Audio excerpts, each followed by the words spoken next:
patronales, sindicatos y gobierno vuelve a repetirse, y esta vez en los jardines de la Moncloa. Los agentes sociales y el presidente Pedro Sánchez han firmado el pacto para la reactivación económica y el empleo ante la crisis del coronavirus. Pacto que llega a un momento de tensión tras conocer las intenciones del gobierno de subir los impuestos.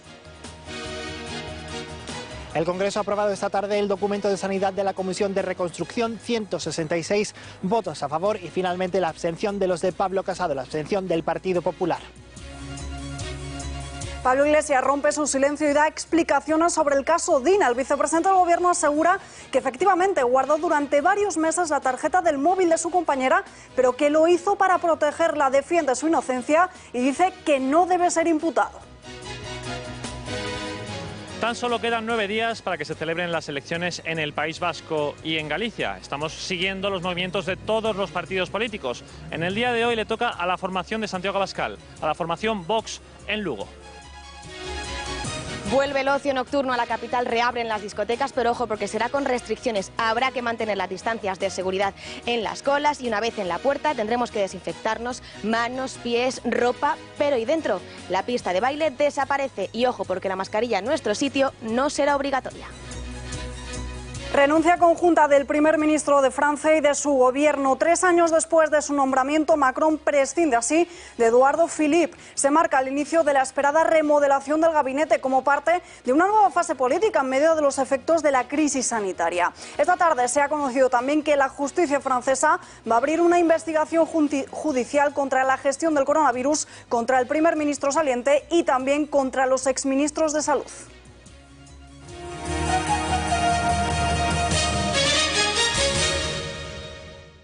Buenas noches. Pablo Iglesias rompe su silencio y reaparece para pronunciarse por primera vez sobre el caso Dina. El vicepresidente del Gobierno asegura que guardó durante varios meses la tarjeta de su compañera de partido y que lo hizo, muestra su machismo al asegurar que lo hizo para protegerla y para no meter más presión. Pablo Iglesias también se muestra como víctima al asegurar que no concibe que deba ser imputado. Y toma una decisión, que es no someter a Dina Büselham a más presión.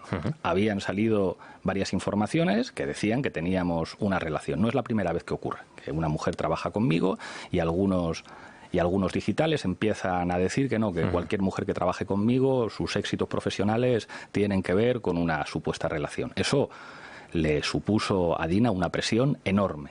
Y cuando empiezo a ver publicados algunos de los contenidos en OK Diario, pues le digo: compañera, aquí está, esto es lo que tienen. Y usted se entrega en buen estado, entiendo. Por supuesto que sí. Imagínese lo que supone para una mujer de 20 y pico años saber que esas fotos íntimas suyas acaban en manos de OK Diario, de Eduardo Inda, de Villarejo, de los periodistas de Interview, de periodistas del Confidencial.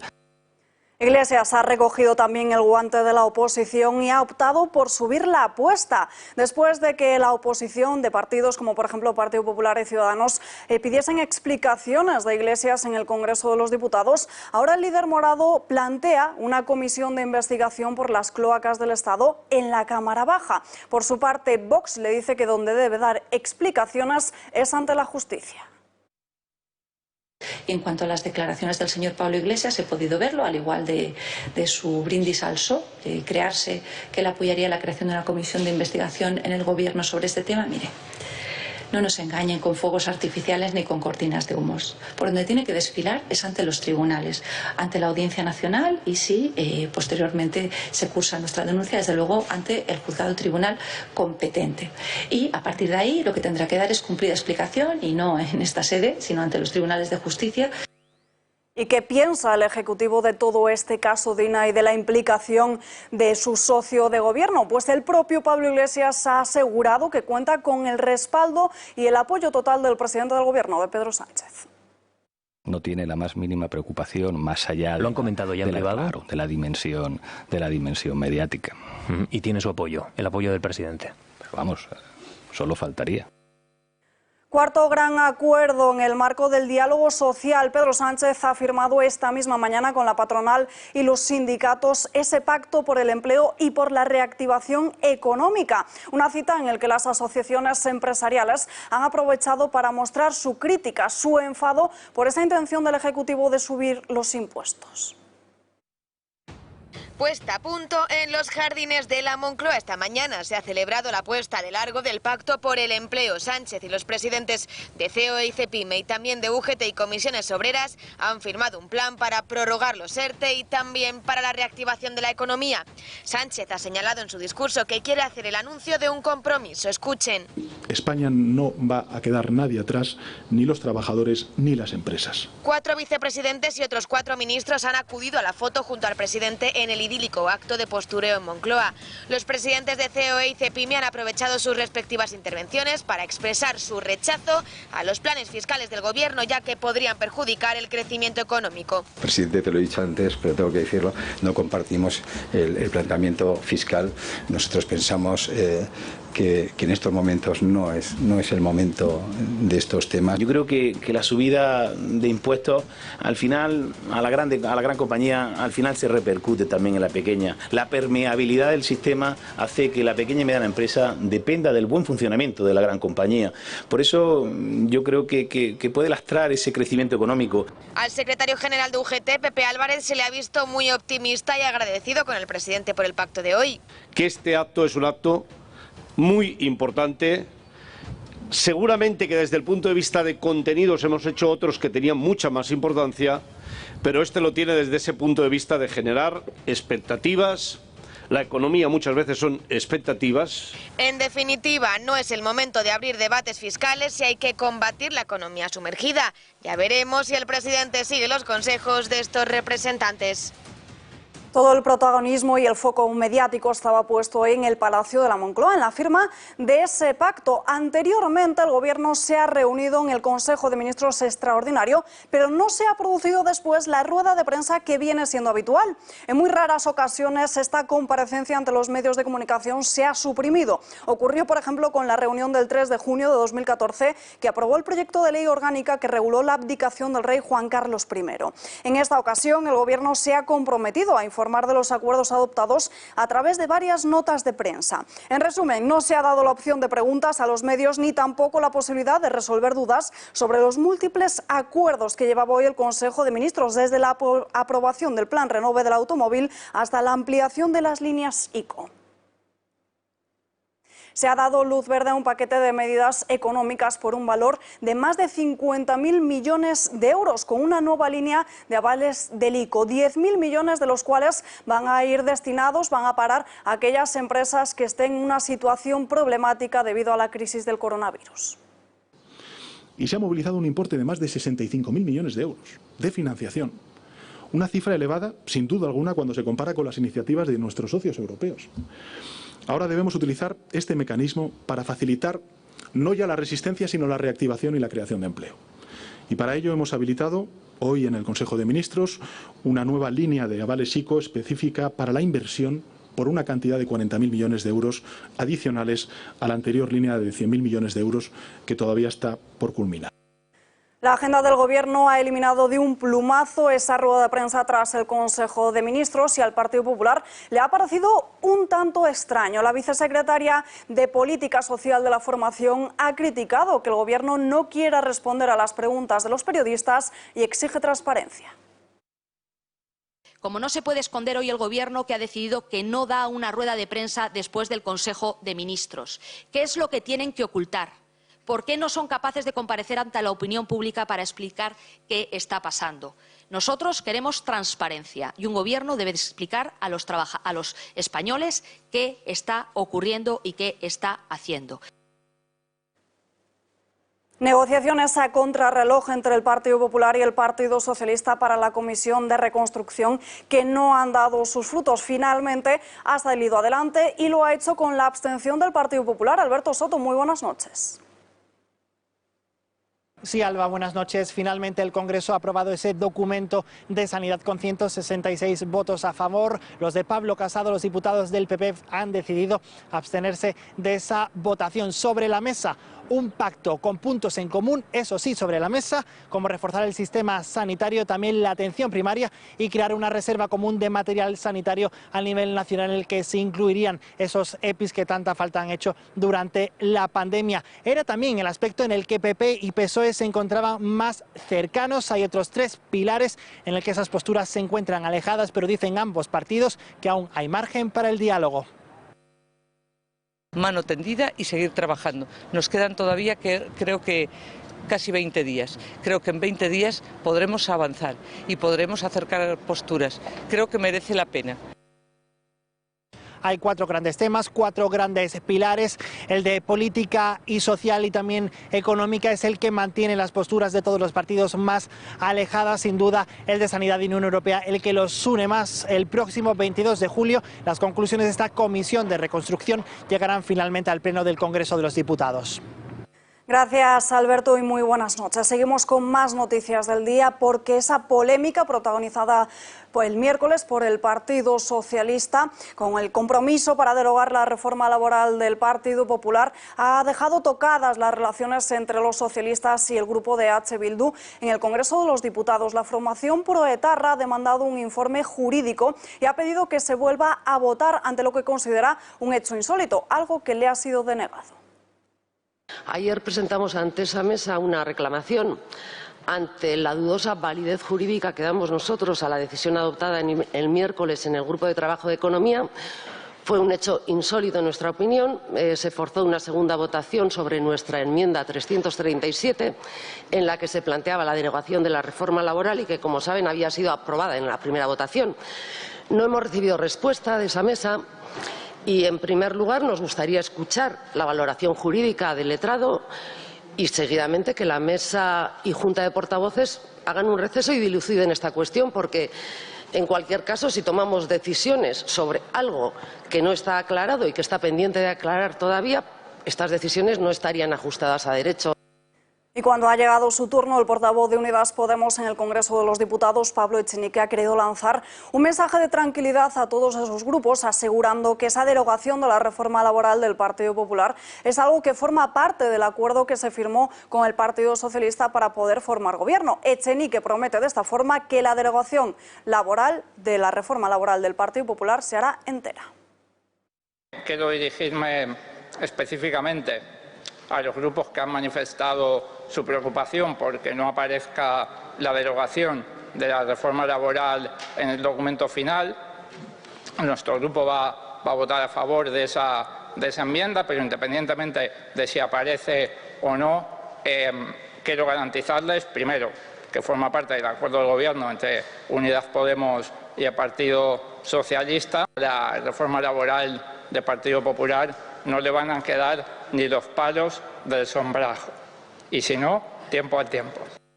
Y hablando también de promesas y de H. Bildu, Idoia Mendia, la candidata socialista al Lehendakari, ha asegurado que bajo ningún concepto van a pactar con esta formación de los herederos de Batasuna para poder formar gobierno. Dice que no pueden compartir ejecutivo con aquel que defiende el terrorismo.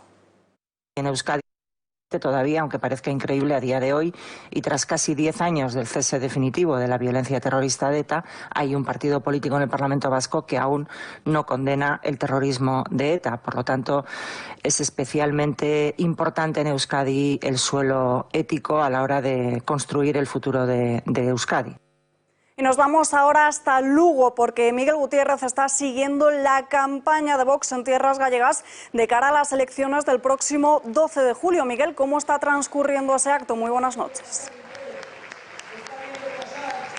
Muy buenas noches, Salva. Pues nos encontramos efectivamente en este acto de Vox en Lugo, un acto en el que se ha hablado de las cosas que les importan a los gallegos, ¿no? Como el día a día. Les ha hablado de cómo Lugo está económicamente y territorialmente aislada, y sobre todo se ha hablado del nacionalismo, porque en el día de hoy ha tenido lugar una nueva anomalía democrática, como en un mitin de un partido político democrático, un partido político constitucional, pues no les permiten ejercer su derecho a asistir en las mismas condiciones a las elecciones que a otros, porque si nos vamos por aquí van a ver ustedes cómo hay una gran presencia policial, varios furgones de la Policía Nacional para establecer un cerco y que los seguidores del BNG que se encuentran al otro lado, pues no impidan el acto de Vox. Vemos banderas LGTBI, vemos símbolos antifascistas, vemos banderas de la Segunda República también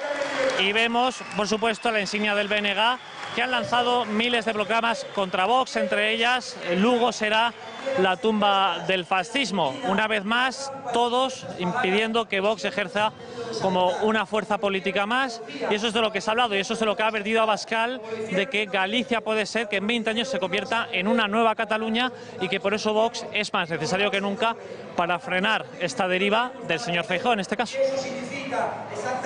Gracias, Miguel, y muy buenas noches. 22 de julio es la fecha en la que Laura Borràs se va a sentar ante el juez para dar explicaciones sobre unas supuestas adjudicaciones irregulares de contratos. La Fiscalía considera que hay varios delitos, como de falsedad documental, malversación o fraude. El magistrado del Tribunal Supremo, Eduardo de Porres, ha citado el próximo 22 de julio a la diputada de Junts per Catalunya, Laura Borràs, para que declare en calidad de investigada por delitos de prevaricación, fraude a la administración, malversación de caudales públicos y falsedad documental que pudo cometer durante la etapa en la que fue directora de la Institución de las Letras Catalanas. La citación se produce después de que el juez recibiera la autorización del Congreso para investigar a la diputada. En una votación secreta, el suplicatorio salía adelante con 293 síes de diputados del PSOE, PP, Vox, Unidas Podemos y Ciudadanos, mientras que en contra se posicionaban los 14 que suman Junts y el PNV y se registraron 5 abstenciones. Según aseguró Borràs, ese apoyo supuso un atropello a sus derechos y ha defendido que de hecho el Supremo ya los ha vulnerado por pedir el suplicatorio en pleno estado de alarma, sin tener en cuenta que se habían suspendido los plazos judiciales.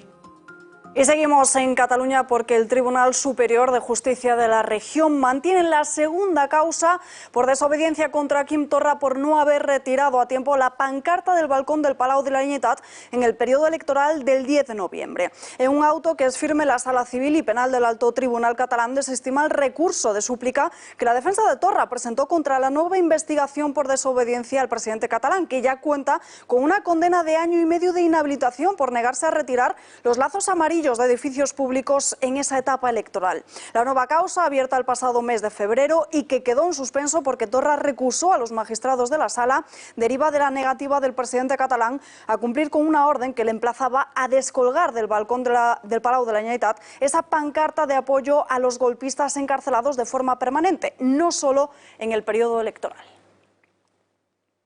Y vivimos un mes de julio atípico, marcado por la pandemia del coronavirus. El Ministerio de Sanidad ha informado hoy de 17 muertos por coronavirus en su balance total y ha confirmado 174 casos nuevos en las últimas 24 horas. Se trata de un repunte respecto a este jueves, cuando fueron 134 los diagnósticos. La comunidad que más contagios ha registrado es Madrid, con 50. Es aquí donde se ha registrado un pequeño rebrote de coronavirus en una empresa. La Consejería de Sanidad de la Comunidad ha notificado al Ministerio ese primer repunte tras el estado de alarma, con 5 casos leves confirmados. Los afectados tienen entre 18 y 54 años y se encuentran en aislamiento domiciliario. Se desconoce por el momento el nombre de la empresa. Y después de que Estados Unidos se hiciese con la práctica totalidad del tratamiento contra el coronavirus, la Comisión Europea se hace ahora con él también y lo aprueba para poder combatir desde ya mismo la pandemia. Es el primer fármaco autorizado contra el coronavirus. I'm pleased to announce that Gilead now has an EUA from the FDA for Remdesivir. Así lo anunciaba Trump el pasado mes de mayo y hoy Europa dice sí al Remdesivir, un sí de manera condicional. Bruselas permite ahora su venta y convierte al antiviral en el primer medicamento para tratar la COVID-19. Hace una semana, la Agencia Europea del Medicamento recomendaba su uso. Donald Trump anunciaba la aprobación por la vía de emergencia, como también lo ha hecho la Comisión Europea. un engranaje que se pone en marcha contra el reloj para tratar a los contagiados. An important treatment for hospitalized coronavirus patients. La cuestión ahora es saber si hay existencias a la venta, porque el presidente de Estados Unidos ha comprado el 90% del stock disponible de los próximos 3 meses, más de 500.000 dosis. Su precio oscila los 2.000 euros por paciente, se administra por vía intravenosa y solo se puede emplear en centros hospitalarios. Sin duda, el Remdesivir vuelve a abrir el debate, aunque desde la Universidad Johns Hopkins lo consideran el fármaco más prometedor por el momento. Y mañana sábado España abre sus fronteras a 12 países que se encuentran fuera de la Unión Europea. De los 15 países que el Consejo Europeo habría incluido en ese listado, 3 de ellos se quedan fuera: Argelia, Marruecos y China. España abrirá finalmente este sábado sus fronteras exteriores a un total de 12 países de fuera de la Unión Europea, mientras que China, Marruecos y Argelia, pese a aparecer en el listado, quedarán sujetas al principio de reciprocidad. Según una orden firmada y publicada en el BOE por el ministro del Interior, Fernando Grande Marlaska, la lista inicial está compuesta por 15 países, entre los que se cuentan Argelia, Australia, Canadá, China, Corea del Sur, Georgia, Japón, Marruecos, Montenegro, Nueva Zelanda, Ruanda, Tailandia, Túnez, Serbia y Uruguay. En esta línea, y pese a aparecer en el listado, la orden explica que en el caso de China se tiene en cuenta, por un lado, la recomendación del Consejo de la Unión Europea de supeditar la apertura de las fronteras de los Estados miembros de la Unión a la confirmación de la existencia de tal régimen de reciprocidad. En el caso de Argelia y Marruecos se tiene en cuenta la necesidad de tomar en consideración tanto el actual cierre de fronteras que rige en ambos países, así como las razones que lo sustentan, como el considerable volumen habitual de desplazamientos entre cada uno de ellos y España. A la capital vuelve el ocio nocturno hasta largas horas de la noche. Se reabren las discotecas y también los bares de copas. Eso sí, van a ser muy diferentes a como los conocemos hoy en día, porque no vamos a poder bailar. Patricia Tenorio, muy buenas noches. Buenas noches, Alba. Eso es, vuelven por fin el ocio nocturno a la capital, pero lo hace con restricciones. Van a tener que estar al 40% de su aforo y tampoco va a haber pista de baile después de 115 días cerrados. Y nosotros, para comprobarlo, nos hemos venido hasta uno de los clubs más importantes de Madrid, a Tiffany's, en la madrileña Plaza de los Delfines. ¿Y qué es lo que van a tener que hacer esta noche los usuarios cuando lleguen aquí? Pues, en primer lugar, lo van a ver en el suelo. Están marcadas las distancias que tienen que mantener las personas que lleguen hasta esta discoteca. Y una vez que lleguen a la entrada, aquí va a haber una persona de seguridad que les va a esperar con una pistola térmica, les van a medir la temperatura. También van a estar obligados a lavarse las manos con gel hidroalcohólico y a llevar mascarilla. Ojo al que se lo olvide, en este establecimiento sí se las van a dar a todos los que no la traigan para que puedan entrar. Una vez dentro habrá también alfombrillas para desinfectarse el calzado y faltaría pasar por una parte más, por unos ventiladores de nebulosa para terminar de desinfectarnos por completo, esta vez la ropa. ¿Y qué es lo que nos vamos a encontrar en el interior de esta sala? Lo van a ver en sus pantallas, son imágenes, ya que todavía hasta ahora está cerrada esta discoteca. Desaparece, como les decimos, las pistas de baile y van a estar todo repleto de reservados, como se dice en la jerga del ocio nocturno. Son mesas con sus respectivas sillas delimitadas por unas cintas de color reflectante para que se vea durante la noche. En nuestro cuadrícula podremos estar de pie, podremos bailar, podremos estar consumiendo y podremos estar sin mascarilla. Ojo, habrá que ponerse la mascarilla para ir al baño o para salir a fumar. Y otro apunte que nos dicen desde la sala: no se está permitido relacionarse ni sociabilizarse con el resto de los usuarios. Nuevos tiempos para el ocio nocturno en esta nueva normalidad, Alba. Somos un sector que yo creo que estamos muy inspeccionados por parte de la Administración. Yo creo que esto, al contrario, yo creo que esto va a ayudar a eliminar pues el gran número de botellones que hay un fin de semana en Madrid. Estamos cerca de 1000 denuncias por botellón en un fin de semana y estamos en el orden de casi 300 por fiestas clandestinas en apartamentos turísticos, en fincas, en pisos particulares, y ahí sí que no hay ningún control sanitario. Eso sí que verdaderamente tiene riesgo. Aparte de excesos en los consumos, es el riesgo sanitario porque no hay ningún control. Yo creo que la apertura del ocio nos va a ayudar a que todo eso vaya disminuyendo. También podemos irnos ya de tapas porque reabre el mercado de San Miguel, uno de los lugares más reconocibles y transitados de Madrid. Vuelve a abrir sus puertas después de haber cerrado durante varios meses por el estado de alarma.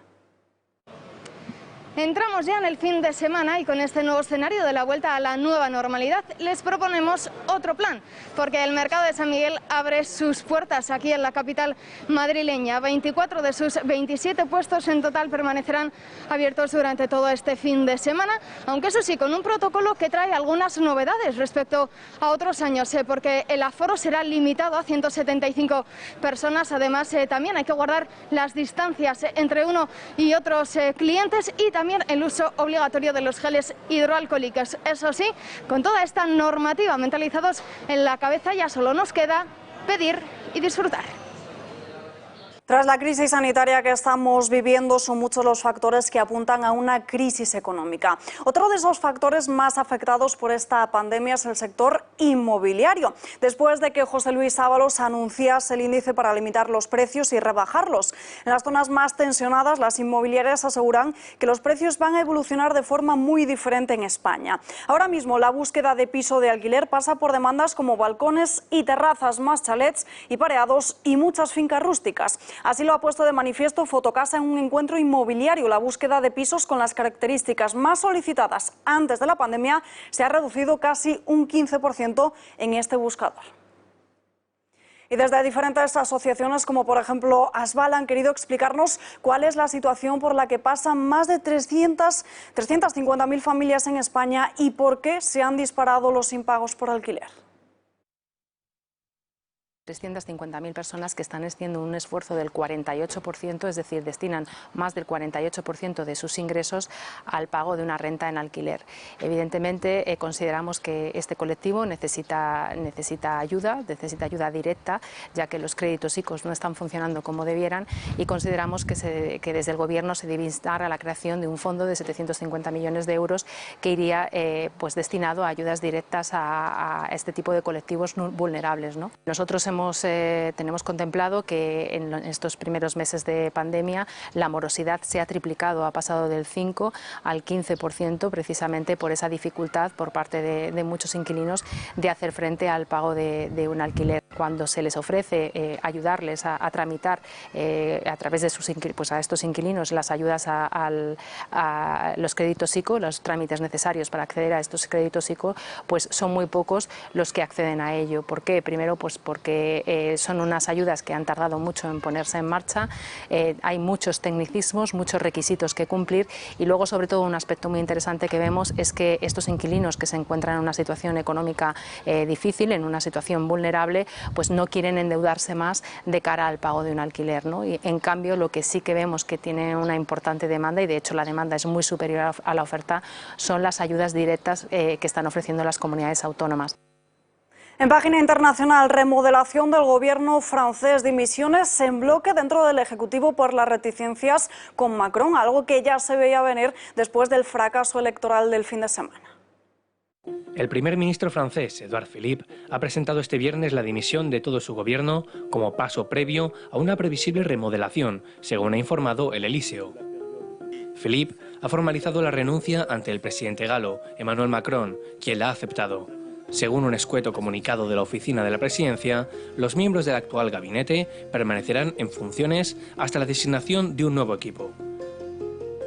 Macron ya había anticipado una remodelación tras las elecciones locales, en las que la República en Marcha obtuvo un resultado peor al esperado. Durante estos días, los medios han especulado con la salida de Philippe, que en estos comicios logró la alcaldía de Le Havre, en el norte de Francia. 2 muertos y 74 heridos en la fuerte explosión, una pirotécnica de Turquía, al sur de Estambul. Fuentes oficiales habían indicado previamente que entre 100 y 150 personas permanecían en esa fábrica en el momento en el que se produjo esta explosión. La detonación fue tan potente que pudo escucharse a 30 kilómetros de distancia. Los hospitales de la zona se han preparado durante todo el día para recibir un elevado número de heridos. No hay tiempo para más, pero les dejamos como siempre con la inmensa minoría. Gracias por acompañarnos y que tengan un buen fin de semana. Muy buenas noches.